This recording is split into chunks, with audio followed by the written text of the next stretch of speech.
बच्चों रही क्लास में हम सन 2020 का अनुसार पढ़ा रहे थे। तीसरा सेट। पिछली क्लास में आपने इसके सवाल नंबर 7 के का हल देखा था। 7वें का खा देखिए, कह रहा है 7वें के खा में दो भाग है, फर्स्ट और सेकेंड। कह रहा है यदि x की पावर y बराबर e की पावर x माइनस वाई, तो कह रहा है सिद्ध कीजिए d d x of y बराबर log x upon 1 plus log x का होल स्क्वायर। चलिए, ये आपको बताया गया था कि अगर चर की घात चर हो तो दोनों पक्षों में पहले क्या करो, तुरंत लाग ले लो। तो दोनों पक्षों में लाग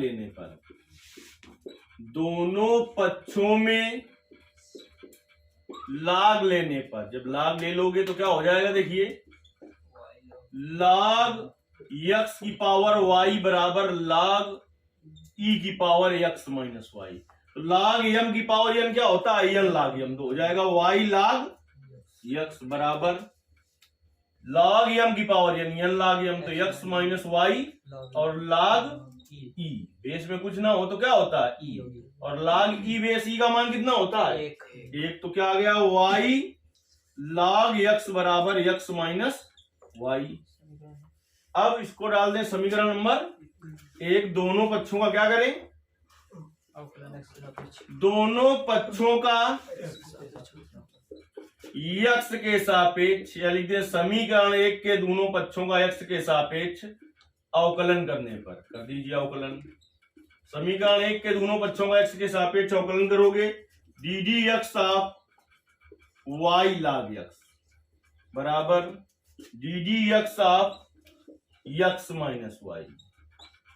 तो पहला और दूसरा फलन, दो फलनों के अवकलन का सूत्र क्या होता है, पहला फलन गुणते दूसरे का अवकलन धन दूसरा फलन गुणते पहले का अवकलन बराबर d d x of x minus d d x of y. देखिए y इंटू log x का अवकलन 1 अपान x और log x और d d x of y बराबर x का अवकलन x के सापेक्ष 1 और minus d d x of y। अब देखिए D d x of y वाले पद क्या करें, एक तरफ ले आए तो क्या आ जाएगा, log x और d d x of y plus D d x of y बराबर 1 बटे y माइनस x। ये प्लस में माइनस में चला जाएगा, तो d d x of y क्या करें, इससे कॉमन ले लें तो कितना आ जाएगा, 1 प्लस log x बराबर x एलसीएम ले लीजिए तो कितना आ जाएगा एलसीएम, x माइनस वाई आ जाएगा। यहाँ पर कितना आ जाएगा, x माइनस वाई। तो d d x of y बराबर कितना आ जाएगा, x minus y upon x और 1 प्लस log x। अब देखिए x माइनस वाई का मान कहां से रख दिया जाए, समीकरण 1 से। x माइनस वाई का मान कितना है, y log x। समीकरण 1 से x माइनस वाई का मान रखने पर d d x of y बराबर कितना आ जाएगा, x माइनस वाई का मान y log x बटे x और 1 प्लस log x।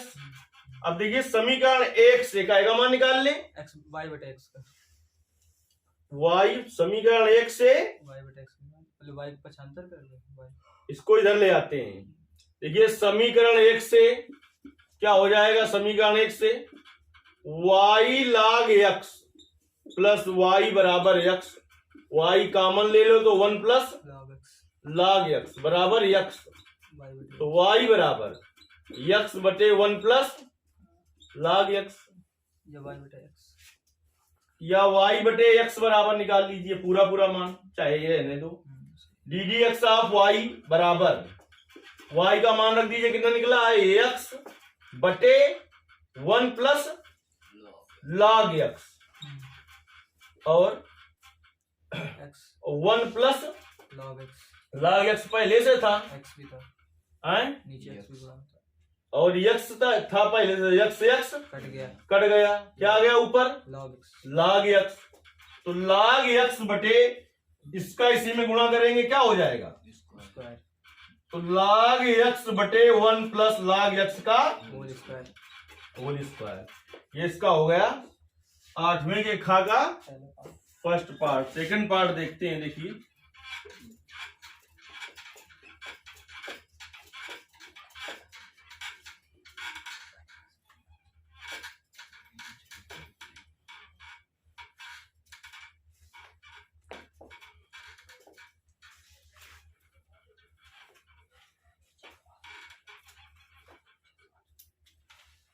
सातवें के खा का सेकंड पार्ट कह रहा है आपसे कि यदि ए और बी दो सममित आव्यूह हो तो सिद्ध कीजिए ए बी माइनस बी ए विषम सममित आव्यूह होगा। देखिए सममित आव्यूह हो, जैसे ए सममित आव्यूह है तो ए डैश बराबर क्या होगा, ए, बी डैश बराबर बी। लेकिन जैसे कि ए बी आपका, जैसे कि सिद्ध करा रहा है कि A B minus B A क्या है, विषम सममित आव्यूह, तो A B minus B A का होल डैश आ जाए अगर minus A B minus B A के बराबर, यानी माइनस का चिन्ह अगर आ जाए, जैसे इसको कहता है कि विषम सममित आव्यूह है, ए डैश बराबर माइनस ए आ जाता तो विषम सममित आव्यूह हो जाता, ए डैश बराबर ए हो तो क्या होता है, सममित आव्यूह। तो सबसे पहले उसने कहा यदि ए और बी कैसे हैं, सममित आव्यूह लिखेंगे, चूंकि ए और बी सममित आव्यूह है, सममित आव्यूह है, ए और बी सममित आव्यूह है, अतः ए डैश बराबर ए, बी डैश बराबर बी। ए और बी सममित आव्यूह है तो ए डैश बराबर ए, बी डैश बराबर बी। तो आपसे कह रहा है कि सिद्ध कीजिए कि ए बी माइनस बी ए विषम सममित आव्यूह है। तो देखिए ए बी माइनस बी ए का होल डैश निकाल दीजिए। अब देखिए बगल में यहां पर लिखते जाना है तुमको, ए माइनस बी का होल डैश बराबर क्या होता है, ए डैश माइनस बी डैश। तो इसका मतलब क्या हो जाएगा, ए बी का whole dash minus B A का होल डैश। अब यहीं पर और लिख दीजिए कि ए बी का होल डैश बराबर सूत्र होता है बी डैश इंटू ए डैश। ये दोनों कारण यहां पर लिखना है कि ए माइनस बी का होल डैश बराबर क्या होता है, ए डैश माइनस बी डैश। उससे लिख दिया हमने। फिर ए बी का होल डैश बराबर क्या होता है, B dash minus A, B dash into A dash. तो हो जाएगा बी डैश और ए डैश। फिर क्या हो जाएगा, माइनस ए डैश बी डैश। अब क्या किया जाएगा, बी डैश बराबर क्या है, बी, ए डैश बराबर क्या है, ए, माइनस ए डैश बराबर क्या है, ए, और बी डैश बराबर क्या है, बी। माइनस कॉमन ले लें तो क्या आ जाएगा, ए बी माइनस बी ए। और हमने तुमको क्या बताया था, यदि ए बी माइनस बी ए का होल डैश किसके बराबर आ जाए, माइनस ए बी और माइनस बी ए के, तो क्या हो जाएगा, विषम सममित आव्यूह हो जाएगा। लिखेंगे चूंकि A B minus B A का होल डैश बराबर minus A B minus B A, अतः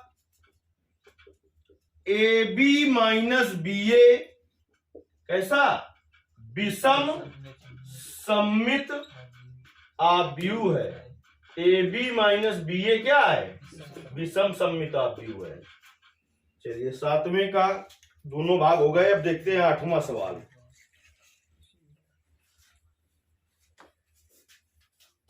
आठवें सवाल में भी कह रहा है निम्नलिखित में किसी एक खंड को कीजिए, लेकिन दोनों भाग हल कर देते हैं।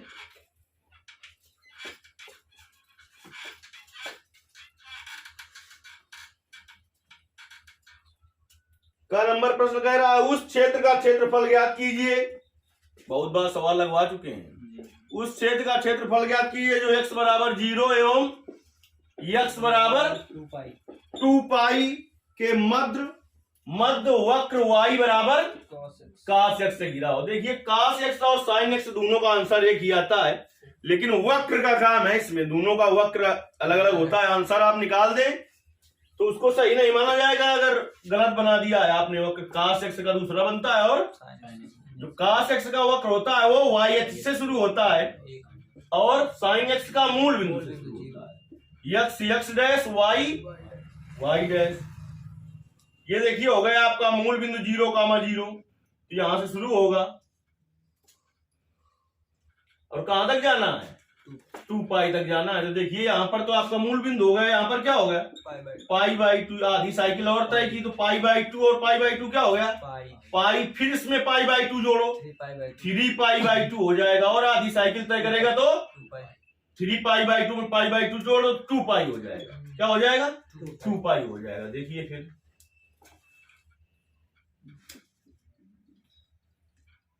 जैसे इसने इतना साइकिल तय की है, ऐसे ही कितनी तय की है इसने 4 तय की है, तो हमने क्या करें एक का निकाल लें और उसमें 4 से गुणा कर दें। तो A B C D E F G, तो अभीष्ट क्षेत्रफल बराबर क्या हो जाएगा, अभीष्ट क्षेत्रफल बराबर बताओ, 8 नंबर का सवाल है। इंटीग्रेशन पहले लिख दें 4 गुणते भाग ए ओ बी ए का क्षेत्रफल। ऐसा कर लो, चाहे चारों का अलग अलग ज्ञात कर लो कि इंटीग्रेशन यहाँ 0 शुरू होगा, y x में दूरी 0 होती है, 0 से π/2 इतने का धन, π/2 से पाई इतने का धन, पाई से 3π/2 इतने का धन, 3π/2 से 2 पाई इतने का। आप देखना पड़ेगा कि ऊपर वाले में धनात्मक होगा, नीचे वाले में ऋणात्मक होगा, तो फिर उसको माड में रख लेंगे। सबसे सरल विधि लेकिन यही है। तो 4 और इंटीग्रेशन 0 से π/2, y का मान कितना है cos x और dx, तो 4 cos x का समाकलन sin x, 0 से π/2, तो 4 और साइन π/2 माइनस साइन 0, तो 4 साइन π/2 मतलब साइन 90 का मान, 1 माइनस साइन 0 का मान 4 गुणते 1 बराबर 4 वर्ग मात्रक। देखिए का नंबर हो गया, ख नंबर देख लेते हैं। 8वें का ख नंबर सवाल भी इंपॉर्टेंट है क्योंकि न्यूनतम दूरी ज्ञात करने का भी एक सवाल निश्चित आता है, चाहे 5 नंबर में आए चाहे 8 नंबर में आए। देखिए बहुत सारे सवालों में लेकिन सदिश रूप में दिया रहता है, कम से कम 70% सवालों में, तब न्यूनतम दूरी पूछता है। इसमें किस रूप में दे रखा है उसने, कार्तीय रूप में। x माइनस 3/3 बराबर y माइनस 8/-1 बराबर z माइनस 3/1 तथा x प्लस 3/-3 बराबर y प्लस 7/2 बराबर z माइनस 6/4 के बीच की न्यूनतम दूरी ज्ञात करनी है। देखिए न्यूनतम दूरी ज्ञात करने के लिए सदिश रूप में भी हमने सूत्र बताया था और कार्तीय रूप में। तो कार्तीय रूप में अगर लिखा हो तो पहले की तुलना कर लो किससे, x माइनस x1 बटे a1 बराबर y माइनस y1 बटे b1 बराबर z माइनस z1 बटे c1 से करने पर तो x1 का मान 3, y1 का मान 8, z1 का मान 3, a1 का मान 3, b1 का मान -1, c1 का मान 1। दूसरे की तुलना कर लो, x माइनस x2 बटे a2 बराबर y माइनस y2 बटे b2 बराबर z माइनस z2 बटे c2 से। तो x2 का मान -3, y2 का मान -7, क्योंकि प्लस हो गया ना, माइनस माइनस तभी तो प्लस हुआ। इसको ऐसे लिख सकते हैं y माइनस -7 तभी तो प्लस हुआ, x माइनस -3, तो y2 का मान -7, z2 का मान 6, a2 का मान -3, b2 का मान 2, c2 का मान 4। तो लघुत्तम दूरी ज्ञात करने का सूत्र हमने लिखाया आपको, लघुत्तम दूरी ज्ञात करने का सूत्र D बराबर x2 minus x1 y2 minus y1 z2 minus z1 a1 b1 c1 a2 b2 c2 whole upon under root, पहले लिखो ab माइनस ab का whole square plus bc minus bc का whole square plus ca minus ca का whole square 1 2 2 1 1 2 2 1 1 2 2 1। अब सबका मान रख के क्या कर लेना है, तुम्हें केवल कैलकुलेशन कर लेना है। ऊपर वाले कैसे करोगे, x2 माइनस x1 ये सब मान रखोगे तो यहाँ भी संख्या आएगी, यहाँ पर भी संख्या आएगी, यहाँ पर भी संख्या आएगी। ये सारणी बन गई है, इसका प्रसार कर लो r1 के सापेक्ष, बटे में जो बच्चा है इसका कैलकुलेशन कर लो। अगर आपको कैसे करना है, इसी को सदिश रूप में करना है, तो पहले से देखिए r वेक्टर बराबर क्या बन जाएगा, ये बन जाएगा, यहां पे देखिए 3i cap plus 8j cap plus 3k cap plus lambda और 3i cap minus j cap plus k cap.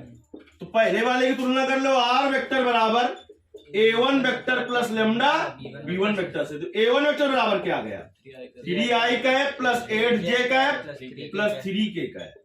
b1 vector बराबर क्या आ जाएगा 3i cap minus j cap plus k cap. दूसरे को भी बदल लीजिए, r वेक्टर बराबर, तो क्या होगा, करे भाई कैसे प्लस हुआ माइनस, तो minus 3i cap minus 7j cap plus 6k cap plus mu और minus 3i cap plus 2j cap plus 4k cap. तो इससे क्या आ जाएगा, a2 वेक्टर बराबर minus 3i cap minus 7j cap plus 6k cap, और b2 vector बराबर क्या आ जाएगा minus 3i cap plus 2j cap plus 4k cap. और दो रेखाओं के बीच की लघुत्तम दूरी d बराबर क्या होता है, mod a2 vector minus a1 vector dot b1 vector cross b2 vector upon mod b1 vector cross b2 vector. इस बीच से तो बहुत बार लगा चुके हैं, इससे सरल लगे तो अपना इससे कर लो, लेकिन तुम्हें पता होना चाहिए कि कार्तीय को सदिश में कैसे बदलते हैं, सदिश को कार्तीय में कैसे बदलते हैं। a2 vector minus a1 vector निकाल लीजिए, b1 क्रॉस b2 निकाल लीजिए, दोनों का आदेश गुणा कर दीजिए, b1 क्रॉस b2 जब निकालोगे तो उसी का मापांक ज्ञात कर लेना। क्वेश्चन दिया सदिश विधि से ज्ञात कीजिए। अच्छा देखते हैं, प्रश्न में उसने कहा है आपसे कि सदिश विधि द्वारा निम्न रेखाओं के बीच की न्यूनतम दूरी ज्ञात कीजिए। अगर वो कहता आपसे कि रेखाओं के बीच की दूरी ज्ञात कीजिए, सदिश रूप से ना कहता, तब आप इसका भी प्रयोग कर सकते थे। ठीक, जब उसने कह दिया सदिश विधि का प्रयोग करके कीजिए, तो अगर आप इससे कर देते तो एक भी नंबर नहीं मिलेगा 8 में। सदिश विधि से ही करना है, जब ना कहे तो सदिश से करो चाहे कार्तीय से करो, दोनों के सूत्र पता है आपको।